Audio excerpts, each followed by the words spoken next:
అందరికీ నమస్తే, welcome to our channel.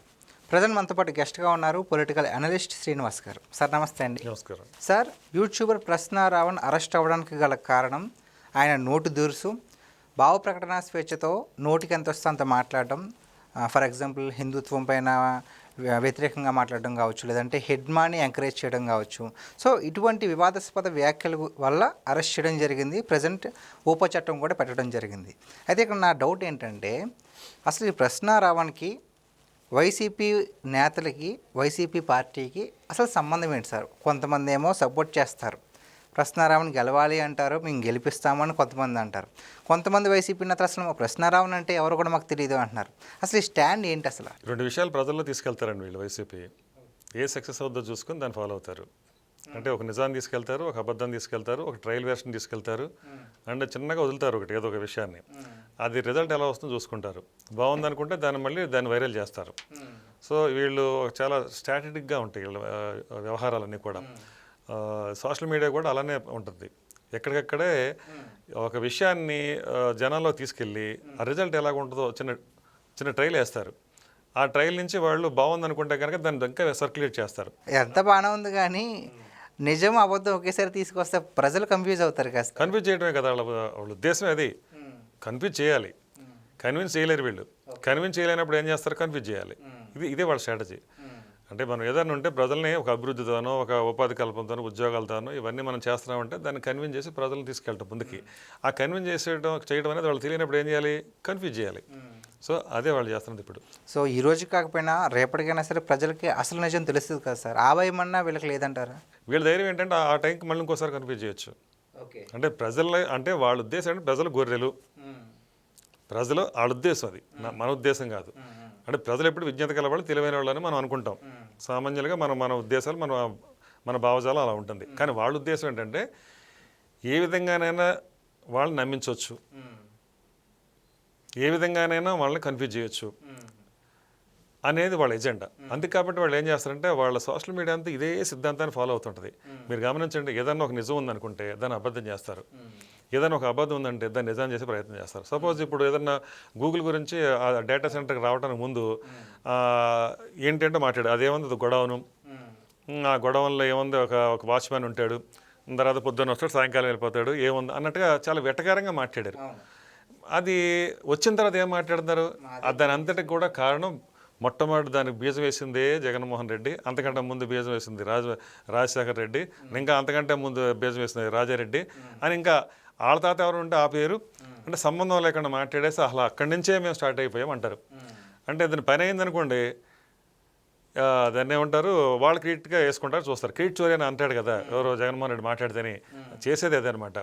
So ఏదన్నా పని అయితేనేమో తన పేరు వేసుకోవాలని చూస్తాడు, అవ్వకపోతేనేమో అవతల మీద నెట్టేయాలని చూస్తాడు. అంటే చేత అయితే అది పని అయితేనే నాది, కాకపోతే నీది, ఆ ఉద్దేశంగా.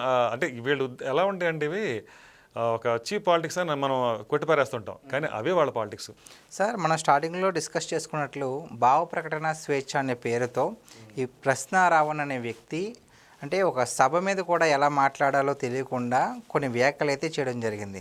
సో అతను అరెస్ట్ చేశారు, బెయిల్ వచ్చిన వెంటనే వేరే కేసు, మళ్ళీ బెయిల్ వచ్చిన వెంటనే మళ్ళీ వేరే కేసు. అంటే ఇది కక్షపూరిత రాజకీయం అని చెప్పేసి ఇప్పుడు ప్రజెంట్ అయితే వైసీపీ నేతలు కొంతమంది చెప్తున్నారు. నిజంగా కక్షపూరిత రాజకీయం అంటారా? నిజంగా కక్షపూరిత రాజకీయం అనుకుంటే ఎందుకు చేస్తున్నారు? అసలు కక్షపూరి రాజకీయం చేస్తున్నారని మీరు అన్నట్టు మొదటిసారి రెండోసారి అరెస్ట్ చేసినప్పుడు గగ్గోలు పెట్టారు, సోషల్ మీడియా అంతా అదే మాట్లాడింది. కానీ ఇవాళ ఎక్కడ మాట్లాడతలే. ఎందుకు మాట్లాడుతుంది అంటే అసలు అతని స్వరూపం ఏంటి అని అర్థమైంది. రావణ అసలు స్వరూపం ఏంటి, వెనక్కి ఎవరున్నారు, ఇది ఎవరుండి నడిపిస్తున్నారు, దీని కుట్ర వెనకాల కోణాలు ఏంటి, ఇవన్నీ ఒకటొకటి బయటపడిన తర్వాత వాళ్ళకి అర్థమైపోయింది కక్షపూర రాజకీయానికి అసలు చోటే లేదు ఇక్కడ. అంటే ఒక క్రిమినల్ పట్టుకున్నారు అనేది ఇక్కడ వాళ్ళ ప్రజలకి స్పష్టం. ఆ క్రిమినల్కి వైసీపీ వాళ్ళు ఎందుకు సపోర్ట్ చేస్తున్నారు? అసలు చెప్తున్నాడు అతను, రావణుడు గెలుస్తాడు, రావణ మేము గెలిపిస్తాము, ఇది నయా ట్రెండ్ అన్నాడు. అసలు ట్రెండ్ అదే వాళ్ళది. నేను అదే చెప్తాను మొదటి నుంచి కూడా. వాళ్ళు ఏంటంటే ఇలాంటి రాజకీయాలనే వాళ్ళు బేస్ చేసుకుని ముందుకెళ్తున్నారు. ఆ రాజకీయాలే వాళ్ళ అధికారంలో తీసుకొస్తాయి అనేది వాళ్ళ కాన్ఫిడెన్స్. సో చూసుకుంటే కనుక సార్, ఉక్రెయిన్కి సంబంధించిన ఒక మహిళ కూడా రావణ్ అనే వ్యక్తి భారతదేశాన్ని అంటే ఎక్కడో ఉన్నటువంటి కొంతమంది నక్సలైట్లతో కూడా సంబంధం ఉందేమో అన్నట్టుగా ఆవిడ మాట్లాడడం జరిగింది. సో మరి అటువంటి వాళ్ళు ఇక్కడ చాలా స్వతంత్రంగా చాలా స్వేచ్ఛగా నోటికి ఎంత వస్తే అంత మాట్లాడేసి ఇప్పుడు దాకా ఉన్నారు. ఇలాంటి ప్రశ్నారావణలు ఒక్కడేనా, లేదంటే 10 తలలు ఉన్నట్టు ఇలాంటి 10ల సంఖ్యలో ఉన్నారనుకుంటున్నారా ఇంకా మీరు? ఖచ్చితంగా ఉన్నారు. ఎందుకంటే అలా ఉండబట్టి వాళ్ళు ఒక్కొక్కళ్ళు బయటకు వస్తున్నారు. ఇప్పుడు తులసి చంద్ కానివ్వండి, లేకపోతే గమన కానివ్వండి, ఈ ప్రకాష్ రాజు కానివ్వండి, అంటే 10 తలలు కాదండి, 10,000 తలలతో ఉన్నారు వీళ్ళు, 10 లక్షల తలలతో అనుకునే పని. అలాగా ఒక విషయం చంపుతున్నారు సమాజం మీద. ఎక్కడికక్కడ ఈ విధమైన నెట్వర్కే వాళ్ళు నడిపిస్తూ ఉన్నారు. ఇక రావణ విషయానికి వస్తే ఒక సభా నియమావళి కానీ సభా గౌరవం కానీ లేకుండా, అంటే ఒక స్టేజ్ ఎక్కింది ఎందుకు అతను వచ్చింది, ఒక దళిత క్రైస్తవ మీటింగ్ కోసం వచ్చాడు. అక్కడ ఏం మాట్లాడాలి అతను, దానికి సంబంధించిన సాధక పథకాలు చెప్పుకోవాలి. ఒకవేళ ఆ మీటింగ్లో వాళ్ళకి ఇంకేమైనా సంబంధించిన సలహాలు సూచనలు ఇవ్వచ్చు, లేదా తనకున్న మనసులో ఉన్న విషయాలను తను అక్కడ ప్రకటించుకోవచ్చు, దానికి సంబంధించిన విషయాలని. కానీ అక్కడికి సంబంధం ఏమైనా ఉందండి ఇక్కడ పవన్ కళ్యాణ్ గురించి, ఆయన గురించి మాట్లాడటం గురించి కానీ, లేకపోతే ఒక హిందూ మతాన్ని హేళనగా చూసి మాట్లాడటంలో కానీ, లేకపోతే నక్సలిజం గురించి మాట్లాడటం కానీ, ఇంకా ఈ మత విద్వేష రెచ్చగొట్టే విధంగా కానీ, దేశం మీద అభిమానమే లేదు, నేను దేశభక్తుడే కదా, ఇట్లాంటివన్నీ సంబంధం ఏమైనా ఉందా స్టేజ్ మీద? లేదు. సో ఏంటంటే సంబంధం లేకుండా మాట్లాడటం, అంటే భావ ప్రకటన స్వేచ్ఛ ఏ స్థాయికి వెళ్ళిపోయిందంటే ఏదైనా మాట్లాడవచ్చు, అంటే నాకు రాజ్యాంగం ఇచ్చిన హక్కు అనుకుంటున్నారు వీళ్ళు. కానీ రాజ్యాంగం హక్కు అంటే ఎంతవరకు ఉంటుంది, ఇతరుల హక్కులకి భంగం కలిగించినంత వరకే నీ హక్కు. అది దాటి నీ పరిధి దాటి అవతలని దూషించడానికో బూతులు తిట్టడానికో నీకు హక్కు ఇవ్వలే. నీ భావ ప్రకటన స్వేచ్ఛ చేసుకోవడానికి హక్కు ఇచ్చారు, కానీ వేరే మతాల మీద నువ్వు విషయం కక్కడానికో, అంటే విమర్శించడానికో, లేకపోతే హేళన చేయడానికి నీకు హక్కు ఇవ్వలే. వేరే కులాల గురించి మాట్లాడడానికి నీకు హక్కు ఇవ్వలే. ఏ కులం ఏ కులాన్నైనా. అలాంటిది మరి నువ్వు ఎలా మాట్లాడతావు? మరి ముఖ్యంగా బ్యాన్ చేసిన నక్సలిజం గురించి నువ్వు ఎలా మాట్లాడతావు? సో మరి ఇవన్నీ రాజద్రోహం కదా. కాబట్టి కదా ఇప్పుడు రాజద్రోహం కేసు కూడా అతను ఎదుర్కోవాల్సిన పరిస్థితికి వచ్చినాడు.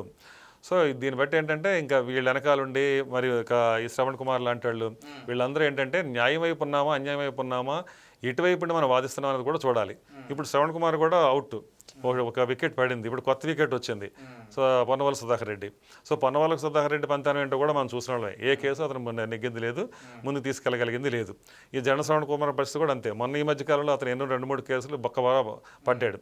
సో ఇవన్నీ ఏంటంటే ఒకటండి, ప్రజలు గమనిస్తున్నారు ఇక్కడ ఏం జరుగుతుంది అనేది, వాళ్ళకే అర్థమవుతుంది. అంటే న్యాయం మీద అన్యాయం తాత్కాలికంగానే గెలుస్తుంది, కానీ శాశ్వతంగా గెలిచేది ఎప్పుడు న్యాయమే. ఆ విషయం మాత్రం ఖచ్చితంగా వాళ్ళు తెలుసుకోవాలి, ప్రజలు తెలుసుకున్నారు ఆల్రెడీ.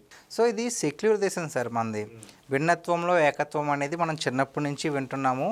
అలాగే ఈ భారతదేశం కూడా ఉంది. ఎవరు ఏ మతాన్నైనా సరే వాళ్ళు నమ్ముకోవచ్చు. అలాగని మీరన్నట్టుగా సో భావ ప్రకటన స్వేచ్ఛ అనే పేరుతో మీ మతం గురించి మీరు మాట్లాడుకోవచ్చు, కానీ వేరే మతాన్ని దూషించే హక్కు ఎవరికీ లేదు.